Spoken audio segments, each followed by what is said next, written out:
Assalamualaikum, apa kabar kalian hari ini? Semoga kalian semua dalam keadaan baik-baik aja, bahagia, sehat, semuanya. Alhamdulillah ya. Yang belum subscribe channel ini, channel Bunda dan Kara, subscribe sekarang ya. Ditunggu ini. 1, 2, 3. Dah, oke, terima kasih. Oke, jadi di video ini nih, Bunda kayaknya pengen cerita deh. Jadi siapa bilang gitu kan, orang yang pernah punya penyakit kista nggak bisa punya anak? Siapa yang bilang gitu kan? Yang namanya anak itu dari Allah gitu kan. Kita nggak ada yang bisa tahu kapan kita punya, kapan kita dikasih gitu kan, kapan kita di umur berapa kita punya anak gitu kan. Itu namanya anak tuh kita nggak ada yang pernah tahu dan nggak pernah ada yang nggak mau gitu kan. Nah, jadi dulu tahun 2000, tepatnya tahun 2016 ya. Jadi Bunda tuh waktu itu masih sekitar umur 24 kayaknya deh, umur 24 tahun gitu kan.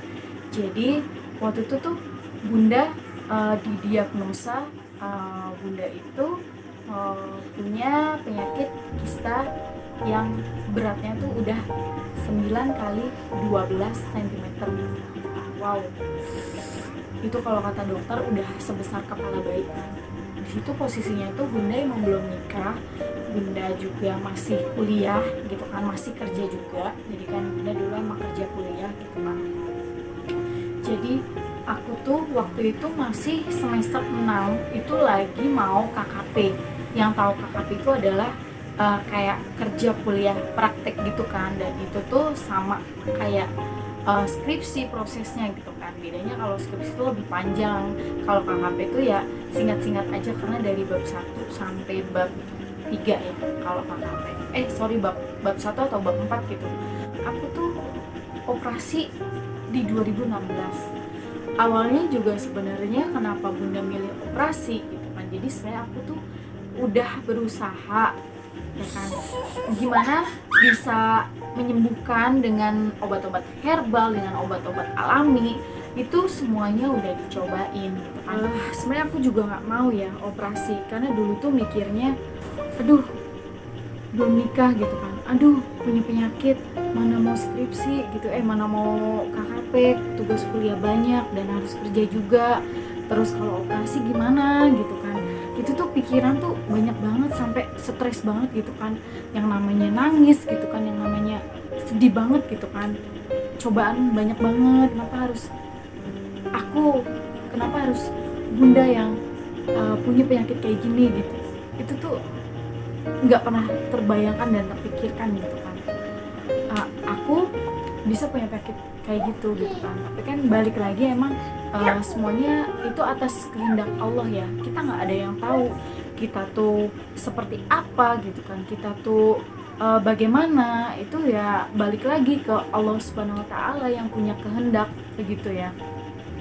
Jadi Bunda tuh yang namanya obat herbal, yang namanya obat alami, pokoknya jamu-jamuan gitu deh, pokoknya yang dipercaya untuk mengempeskan si kista, bahkan menghilangkan si kista gitu kan.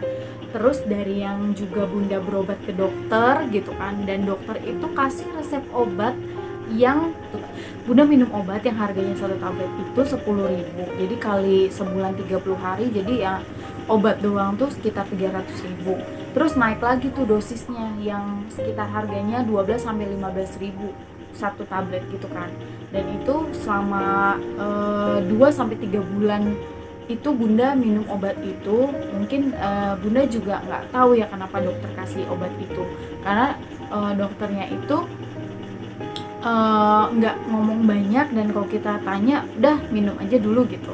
Emang itu obatnya tuh nggak bisa ditebus pakai BPJS gitu kan, jadi kita beli sendiri obatnya di apotek gitu kan, kita cari sendiri sesuai dengan resep yang dokter kasih gitu. Jadi Bunda minum obat itu sekitar 2 bulanan. Nah, bulan ke-3-nya itu kan, karena Bunda ngerasa ya nggak ada perubahan gitu kan, yang sakitnya juga kalau misalnya menstruasi itu sakit banget kan. Terus udah gitu akhirnya itu bunda balik lagi tuh ke dokter itu gitu kan. Itu waktu itu bunda di RSUD Bekasi ya, bunda ke situ. Jadi kan bunda balik lagi tuh ke dokter itu gitu kan, dok ini gimana misalnya gitu, terus USG lagi gitu kan, dan ternyata itu kista bunda tuh emang nggak berkurang ukurannya gitu kan. Terus ujung-ujungnya sampai dokternya tuh bilang ini kayaknya harus diangkat kistanya gitu kan, tapi di sini tuh alatnya nggak lengkap, jadi kamu saya rujuk ya gitu, kamu ke Rumah Sakit Persahabatan Jakarta gitu kan. Wah, di situ tuh perasaan aku yang campur aduk gitu kan. Aku berharapnya tuh kistanya kempes atau kistanya hilang sendiri gitu kan. Aku berharap aku mudah-mudahan bisa sembuh gitu kan. Aku udah minum obat gitu kan setiap hari gitu. Ternyata enggak. Jadi aku ikhtiar, emang aku pengen sembuh gitu kan. Terus akhirnya aku pergi ke rumah sakit. Aku pergi ke Rumah Sakit Persahabatan.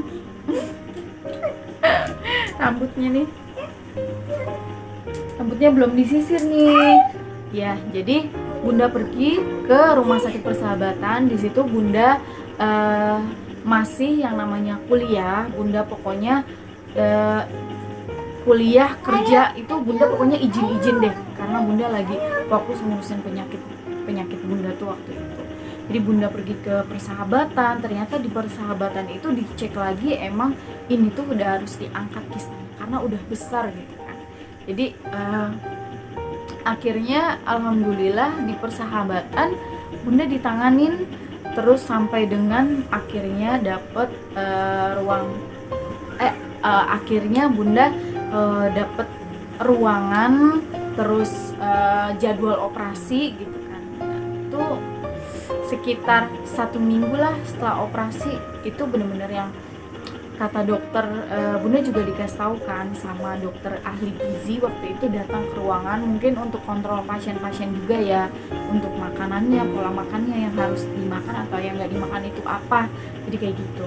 Akhirnya dokter tuh datang ke ruangan, jadi dia kasih tahu gitu kan, karena sakitnya apa gitu kan, dia punya penyakit kista gitu kan, tapi udah diangkat kan, udah operasi tuh.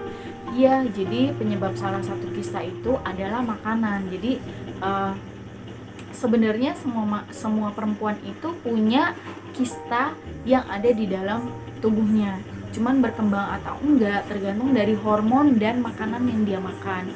Maksudnya makanan yang dia makan tuh kayak makanan jorok atau enggak gitu kan. Yang makanan yang jorok itu kan kayak makanan fast food, terus udah gitu makanan yang berbahan kimia kayak mie gitu kan, mie instan gitu kan, itu kan bahan kimianya banyak banget kan, udah gitu kan itu susah dicerna.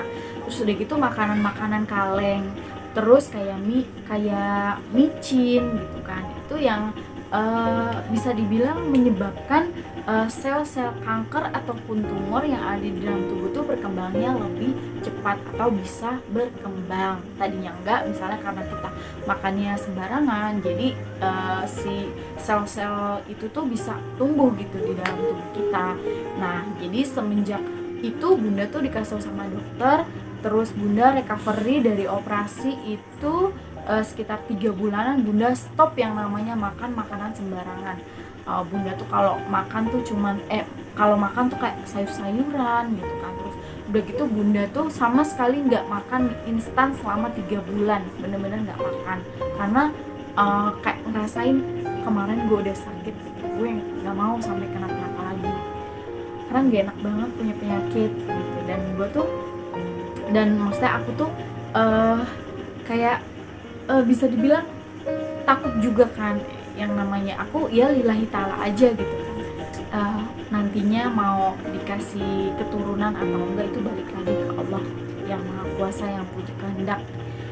Jadi alhamdulillah 2016 operasi, 2018 aku nikah, terus langsung 3 bulan nikah langsung aku dikasih anak.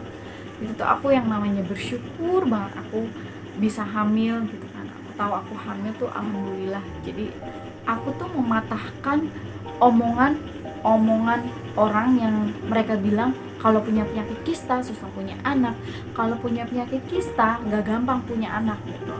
hey kamu yang ngomong seperti itu gitu kan, kamu tahu nggak namanya anak itu dari Allah Subhanahu Wa Taala. Kita nggak boleh menjudge, kita nggak boleh istilahnya tuh membuat drop orang yang punya penyakit kayak gitu kan, karena kita juga nggak tahu nantinya kita akan seperti apa gitu kan, Allah akan kasih kita apa gitu, karena ya roda itu terus berputar sih.